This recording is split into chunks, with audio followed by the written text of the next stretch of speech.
Sir at once Afridi صاحب نکلتے ہیں، پیپلز پارٹی سے مراسم بھی بڑھانا سٹارٹ کر دیتے ہیں، پھر مولانا کے گھر بھی چلے جاتے ہیں.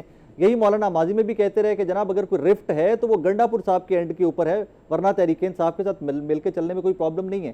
کیا اب وہ پرابلمز دور ہو گئے؟ دیکھیے مجھے لگتا ہے یہ ہے کہ یہ جو ملاقاتیں ہیں یہ وہ لو گرم رکھنے کا ہے ایک بہانہ کے مترادف ہے. مسئلہ یہ ہے کہ مولانا فضل الرحمان جو ہیں وہ علی امین گنڈا پور صاحب ان کا جو ہے وہ ایک ہی حلقہ، ایک ہی جگہ پہ، ایک ہی ڈسٹرکٹ ان کا، اور وہاں پہ ان کی ماضی میں جو تلخیاں رہی ہیں مولانا فضل الرحمان جی سمجھتے ہیں اس میں علی امین گنڈا پور صاحب کا بڑا کردار ہے. اب علی امین گنڈا پور صاحب کا جو اس وقت ان کا گروپ ہے، جو شیر افضل مروت صاحب ہوں یا باقی اراکین اسمبلی ہوں، وہ ذرا تھوڑا سا ٹف ٹائم دے رہے ہیں سہیل آفریدی صاحب کو. تو سہیل آفریدی صاحب نے بھی تھوڑا سا چھیڑا ہے جا کے میرے خیال میں علی امین گنڈا پور صاحب کو ملاقات کر کے مولانا فضل الرحمان صاحب کے ساتھ. مولانا فضل الرحمان صاحب زیرک سیاستدان ہیں، سمجھدار ہیں. وہ کبھی ایسی کشتی پہ سوار نہیں ہوں گے جو کشتی کسی کنارے پہ یا کسی منزل کی طرف اس کے جانے کے امکانات نہ ہوں. پاکستان تحریک انصاف اس وقت کچھ انہیں دینے کی پوزیشن میں نہیں ہے. صوبے میں ان کو کچھ دے نہیں سکتی. اگر صوبے میں ان کے ساتھ کچھ شیئرنگ پہ آتی ہے پاکستان تحریک انصاف تو پھر تحریک انصاف کو کیا ملے گا؟ اور پھر اتنی دوریاں جو ہیں دونوں جماعتوں کے مابین موجود ہیں، ٹرسٹ ڈیفیسٹ ہے. اس لیے بظاہر یہ ایک مولانا فضل الرحمان بھی ایسے کارڈز ہمیشہ کھیلتے رہتے ہیں. اچھا ہے کوئی ملاقات کرنے آ جائے گا، پھر میرے خیال میں مسلم لیگ نواز سے بھی کچھ لوگ ملیں گے مولانا فضل الرحمان صاحب سے، تو یہ معاملات چلتے رہیں گے. رہی بات یہاں پہ سوال ایک یہ پیدا ہوتا ہے کہ جب پی ڈی ایم کا سربراہ بنایا گیا تھا تو مولانا کو کیا دیا گیا تھا اس کے بعد، یا کیا ایشورٹیز دی گئی تھی کہ جب حکومت بدل جائے گی تو یہ کریں گے، تو ڈیلیور کیا ہوا ہے دیٹ ٹائم؟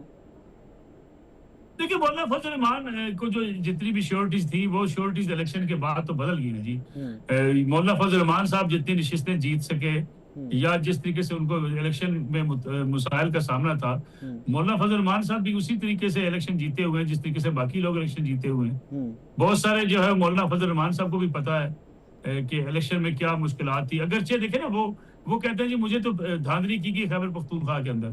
اگر خیبر پختونخوا میں دھاندلی ان کے خلاف ہوئی ہے تو پھر دھاندلی تو پی ٹی آئی نے کی ہے. تو اگر پی ٹی آئی نے دھاندلی کی ہے تو پھر پی ٹی آئی کیسے کہہ سکتی ہے وہاں کی وہ جو ہے انتخابات شفاف تھے؟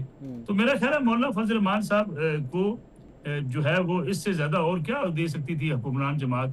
اور مولانا فضل الرحمان صاحب کے لیے پارلیمنٹ میں آ جانا ہی میرے خیال میں ان حالات میں بڑی کامیابی تھی.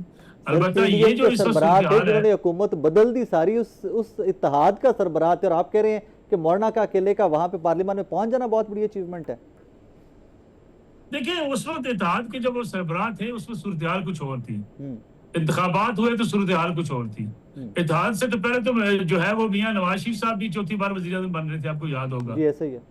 یعنی اس لیے تو پھر میاں نواز شریف صاحب وزیر اعظم نہیں بن سکے، شہباز شریف صاحب وزیر اعظم بن گئے. تو میرے خیال میں جب الیکشن سے پہلے کی جو چیزیں تھیں وہ یکسر بدل گئی انتخابات کے بعد. اور مولانا فضل الرحمان جو ہے وہ کسی صورت بھی کسی ایسی جو ہے وہ پارٹی یا اتحاد کا حصہ نہیں بنیں گے جہاں انہیں ان کی پارٹی کو نقصان پہنچے یا ان کی مستقبل کی سیاست کو نقصان پہنچے.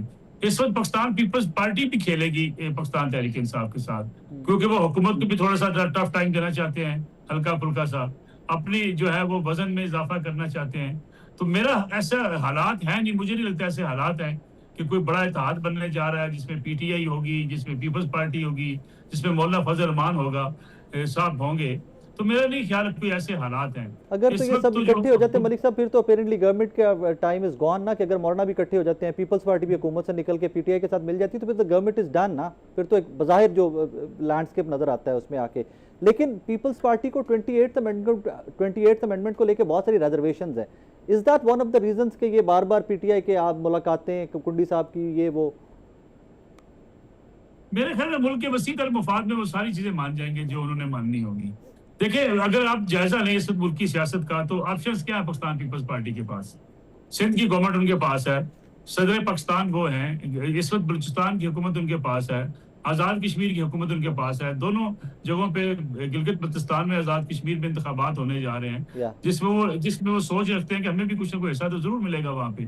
ان حالات میں وہ ریسیونگ اینڈ کے اوپر ہیں، کوئی گیونگ اینڈ کے اوپر تو نہیں ہے. جب بندہ گیونگ اینڈ کے اوپر نہیں ہوتا تو پھر اس کی کتنی مرضی چل سکتی ہے. آپ کو زیادہ پتہ ہے اس حوالے سے کہ جب آپ کے پاس جو ہے آپ نے کچھ لینا ہی ہے، آپ دینے کے جو ہے وہ پوزیشن میں نہیں ہے تو پھر آپ کیا کر سکتے ہیں. ہاں البتہ 28ویں ترمیم کے حوالے سے جب آپ سے کہا جائے گا جناب یہ چیزیں ہیں تو کچھ چیزیں پیپلز پارٹی منوا سکتی ہے اپنی. لیکن یہ ایک بات تو طے ہے کہ دیکھیں وفاق کے پاس پیسے نہیں ہیں, وفاق کمزور ہو چکا ہے, صوبوں کے پاس پیسے ہیں, صوبوں کے پیسے جو ہے نچلے اضلاع تک جاتے نہیں ہیں, بلدیاتی نظام آپ کا موجود نہیں ہے, نئے صوبوں کی بات چلی تھی, سیاسی جماعتیں ان کو ماننے کو تیار نہیں ہیں. تو ان حالات میں پھر آپ کا جو ڈیفیسٹ ہے, آپ نے مانگ تانگ کے بجٹ بنانا ہوتا ہے, جو ڈیفیسٹ ہے اس کے لیے پیسے آپ کو آئی ایم ایف سے چاہیے ہوتے ہیں یا آپ کہیں سے بارو کرتے ہیں باہر سے جا کے. تو میرا خیال ہے ان حالات میں پیپلز پارٹی کیا کر سکتی ہے؟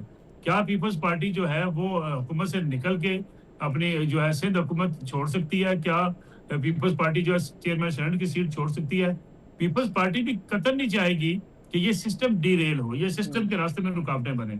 وہ اپنے کچھ چیزیں منوا سکتے ہیں, کچھ چیزیں گین کر سکتے ہیں, لیکن سسٹم کے جانے سے پیپلز پارٹی بینیفیشری ہے سسٹم کی, تو وہ کیسے کھڑی ہوگی؟ سر وہ تو آپ نے اپنے پہلے جملے میں جواب دے دیا تھا کہ ملک کے وسیع تر مفاد میں سب لائن میں لگ کے ووٹ کریں گے. جواب تو آپ نے ایک جملے میں دے دیا تھا. سر کنکلوڈ کرتے ہوئے, پیپلز پارٹی ریسنٹلی نظر نہیں آئی جب پاکستان کی انٹرنیشنل اچیومنٹ تھی کہ جب شہباز شریف صاحب بہت ہائی لائٹڈ تھے, فیلڈ مارشل آصف منیر صاحب بہت ہائی لائٹڈ تھے, پیپلز پارٹی سر اس ساری گیم میں کہیں پہ نظر نہیں آئی.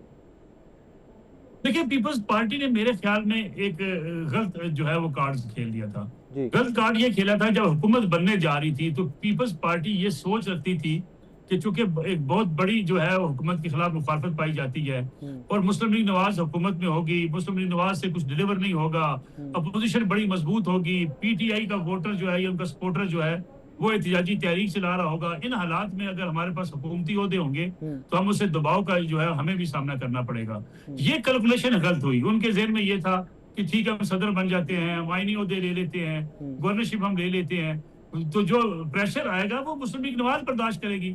ہماری تو موجیں ہوں گی, ہم کہیں گے ہمارے پاس آئینی عہدے. اور پیپلز پارٹی نے شروع میں آپ کو یاد ہوگا جب نے کہا بھی کہ جی فام و تفہیم ہونا چاہیے, پی ٹی آئی کے اوپر سختیاں نہیں ہونی چاہیے, عمران خان صاحب کو رہا کر دیں, کوئی حرج نہیں ہے.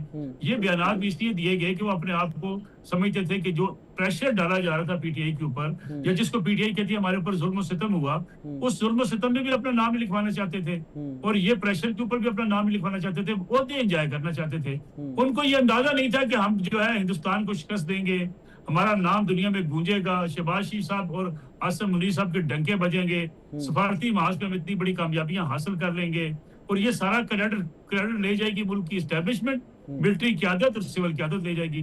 اگر پیپلز پارٹی کو یہ پتا ہوتا کہ جناب یہ وزارت خارجہ جو ہے اپنی سفارتی کامیابیاں حاصل کرے گی تو بلاول صاحب وزیر خارجہ ہوتے, وہ حکومت کے اندر شامل ہوتے. کیا ابھی بھی وزیر اعظم کی دوڑ میں بلاول صاحب شامل ہیں؟ دیکھیں میرے خیال میں پیپلز پارٹی بھی وزارت عظمیٰ چاہتی ہے, مریم نواز شریف صاحبہ بھی چاہتی ہے وزارت عظمیٰ ان کے پاس آئے, لیکن مجھے بظاہر یہ لگتا یہ ہے کہ شہباز شریف صاحب کی اننگز ذرا لمبی اننگز ہوگی. یہ لوگوں کے لیے بڑی حیران کن بات تو ہے, لیکن یہ کچھ چیزیں ایسی اس خطے میں آپ دیکھیں گے اس وقت دنیا کے جو عالمی حالات بن رہے ہیں, پاکستان کے جو حالات ہیں اس وقت, تو جو ہے پذیرائی جس کے بارے میں کہا جاتا تھا کہ باہر سے دباؤ آ جائے گا, وہ دباؤ کیا آنا ہے, اب دباؤ ڈالنے کی پوزیشن میں تو پاکستان جا چکا ہے. یعنی اس وقت پاکستان کی سول اور ملٹری قیادت کو جو سپورٹ حاصل ہے عالمی سطح پہ, ان حالات میں تو میرے خیال میں وہ جو مرضی کر لیں, کوئی ان کے پوچھے والا نہیں ہوگا. جب آپ لمبی اننگز کی بات کرتے ہیں تو کہیں اسمبلی سے کوئی ٹینیور بڑھانے کی بات تو نہیں ہو رہی؟ دیکھیں کچھ بھی ہو سکتا ہے پاکستان کی سیاست میں, کیا نہیں ہو سکتا. انتخابات تاخیر سے ہوئے, لوگوں نے کہا جی تاخیر سے نہیں ہوں گے, تاخیر سے ہو گئے. نگران حکومت لمبی چلتی رہی, لوگوں نے کہا اس کا کوئی طریقہ کار نہیں ہوگا, وہ بھی ہو گیا. پھر اس لیے اگر آپ کی اسمبلی جو ہے وہ مدت بڑھا دیتی ہے تب بھی آپ اس میں کیا رکاوٹ کیا کھڑی کر لیں گے؟ بھائی دیکھیں پاکستان تحریک انصاف ایک مؤثر طاقت تھی, سیاسی طاقت, لیکن غیر سیاسی فیصلے کرنے کے نتیجے میں وہ آج اتنی کارنر ہوئی ہے کہ کوئی ان سے پوچھ نہیں رہا, نہ ان کی کوئی سیاسی طور پہ حیثیت ہے, نہ حکومت کے اوپر وہ دباؤ ڈال سکتے ہیں. تو حکومت تو بالکل آزاد ہے نا جی, حکومت جو چاہے کرنا چاہے کر سکتی ہے. رائٹ ناؤ یس وہ آزاد